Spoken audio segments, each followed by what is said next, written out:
Very good morning students. जैसा कि आज जो हम पढ़ने जा रहे हैं टॉपिक वो है डाइवर्सिटी इन लिविंग वर्ल्ड, है ना। Diversity in living world. देखिए, डाइवर्सिटी का मतलब क्या होता है? विभिन्नताएं, बहुत सारे प्रकार, है ना। Diversity in the living world, ये जो टॉपिक है आपका diversity in the living world, है ना। ये टॉपिक जो diversity in the living world है, इसमें आप देखेंगे कि विभिन्न विभिन्न प्रकार के जो जीव हैं, different type of organisms from microscopic to macroscopic, है ना।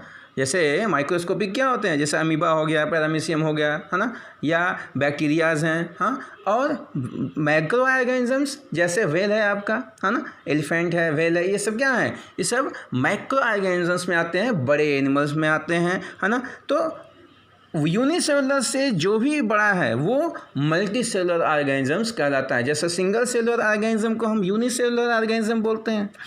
एक से ज़्यादा सेल अगर हो गई तो वो क्या हो जाएंगे? मल्टी सेलुलर ऑर्गेनिज्म, ठीक है, मल्टी सेलुलर ऑर्गेनिज्म। अब इसमें डिफरेंट डिफरेंट कैरेक्टरिस्टिक फीचर्स हैं, उनके बेस पर उनको कैटेगराइज किया गया, डाइवर्सिटी की गई उनकी। विभिन्न अगर ऑर्गेनिज्म हैं तो एक साथ तो उनकी स्टडी कर नहीं सकते हैं। तो हमारे एक बहुत ही बड़े फेमस साइंटिस्ट है ना, क्लासिफिकेशन तो कई लोगों ने दिया, जैसे अरिस्टल थे, अरिस्टल ने अपने हिसाब से क्लासीफाई किया, उसके बाद फिर बहुत सारे साइंटिस्ट आए, अंत में हैकल, अर्नस्ट हैकल, उन्होंने 5 किंगडम क्लासिफिकेशन दिया, है ना, क्लासिफिकेशन दिया और उनको कैटेगरी वाइज क्लासीफाई किया, जिसको हम अगले चैप्टर में पढ़ेंगे, सेकेंड चैप्टर में पढ़ेंगे। अभी फ़िलहाल आप इतना ही बस जान लीजिए कि क्लासिफिकेशन किया उन्होंने। उसके बाद क्लासिफिकेशन के साथ नॉमेनक्लेचर यानी कि नामकरण। तो नाम रखने का मतलब क्या होता है? जैसे मान लीजिए कि कोई भी जब ऑर्गेनिज्म होता है तो उसका एक स्पेसिफिक नेम होगा। तो बायोलॉजी के फील्ड में हर एक एनिमल का हो या प्लांट का हो, कोई भी लिविंग ऑर्गेनिज्म, सबका एक स्पेसिफिक नेम है। वो नेम बाइनॉमियल होता है। बाइनॉमियल का मतलब क्या होता है? द्विनाम मतलब कि उसके 2 नाम होंगे, है ना, 2 नाम। कौन कौन से 2 नाम होते हैं? एक होता है जेनरिक नेम, जिसमें जीनस होता है, और एक होता है स्पीशीज़ नेम, जिसमें स्पीशीज़ के ऊपर उसका नाम रखाता है, वो जाति होती है उसकी। जैसे हमारा जैसे नाम होता है, अगर कोई भी, जैसे हमने कहा कि प्रमोद कुमार सिंह, हाँ, तो उसमें क्या है? प्रमोद कुमार जो है एक स्पेसिफिक नेम हो गया उनका, है ना, और सिंह क्या हो गई? जाति हो गई। तो इस तरीके से ऑर्गेनिजम्स में कुछ अलग तरीके का होता है, वो उनके कैरेक्टरिस्टिक्स के हिसाब से, उनके फीचर्स के हिसाब से उनका नामकरण किया जाता है, नॉमेनक्लेचर किया जाता है।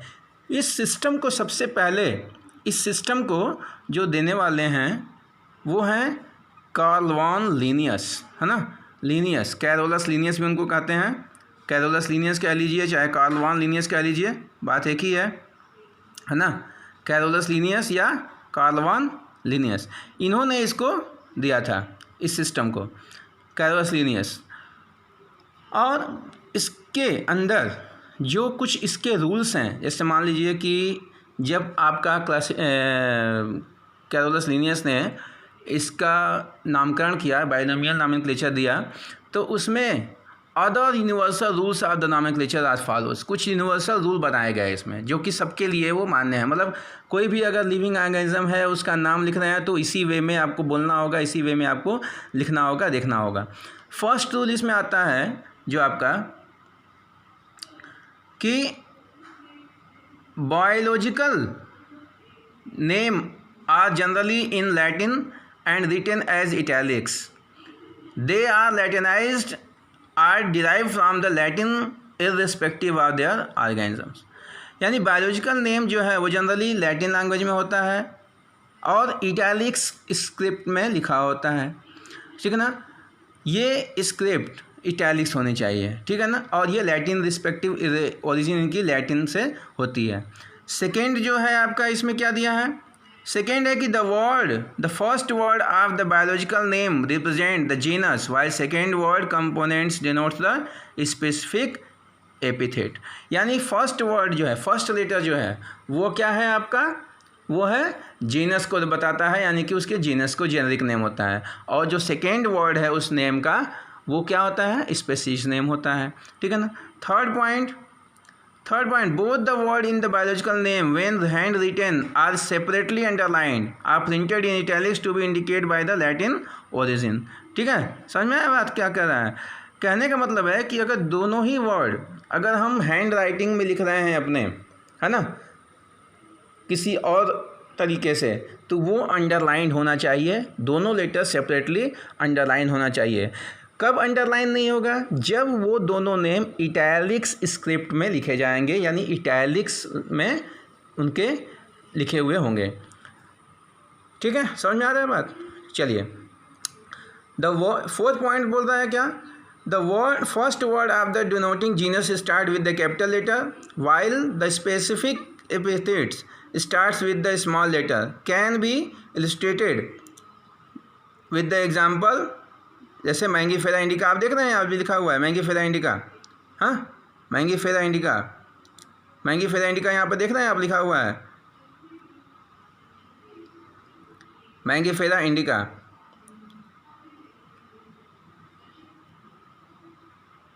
मैंगीफेरा इंडिका, मैंगीफेरा इंडिका में जैसे इसमें कहना क्या मतलब है कि जो वर्ड है, फर्स्ट वर्ड जो है उसका वो कैपिटल लेटर से स्टार्ट होगा, फर्स्ट वर्ड का पहला लेटर है ना वो कैपिटल लेटर होगा, और सेकेंड वर्ड जो है, जो स्पीशीज़ है, उसके सारे लेटर्स स्मॉल होंगे, और वो पहले ही बताया गया है कि अंडरलाइन होंगे, और अगर अंडरलाइन नहीं है तो वो इटैलिक्स मोड में लिखे हुए होंगे, ठीक है ना। तो ये चीज़ें हमने देखा इसमें क्लासिफिकेशन के, ये सारे पॉइंट्स आपके रूल्स में हैं, इसको आप अच्छे से समझ लेंगे। हमने जैसा समझ, अगर कोई दिक्कत होगी तो आप हमें कमेंट करिएगा। Since it is nearly impossible to study all the living organisms, it is necessary to devise some means to make the possible.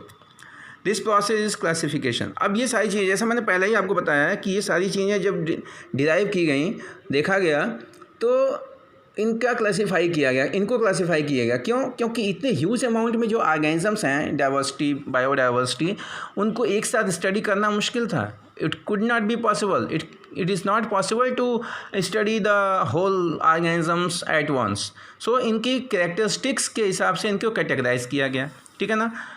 जैसे अब ये जो नेम है इनके, जैसे राइस हो गया, वीट हो गया, या कैट हो गया, मैमल्स में आपका जितने भी एनिमल्स हैं या प्लांट्स जो भी हैं नेमिंग वाइज, इन सबको टैक्सॉन कहा गया, टैक्सॉन, है ना।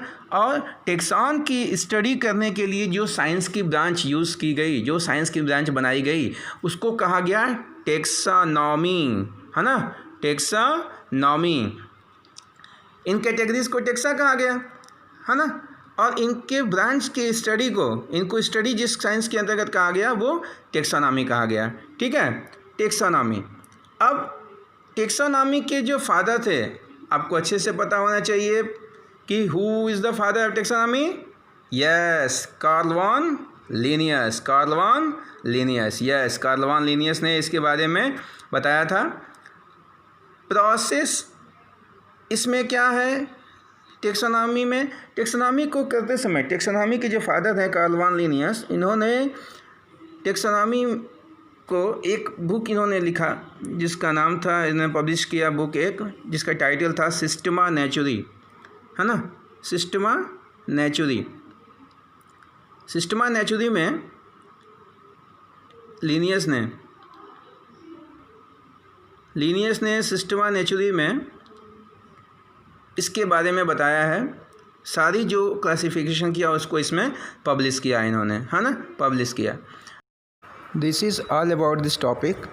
If you have any query related to this topic then you can comment में। Okay, thank you, have a nice day.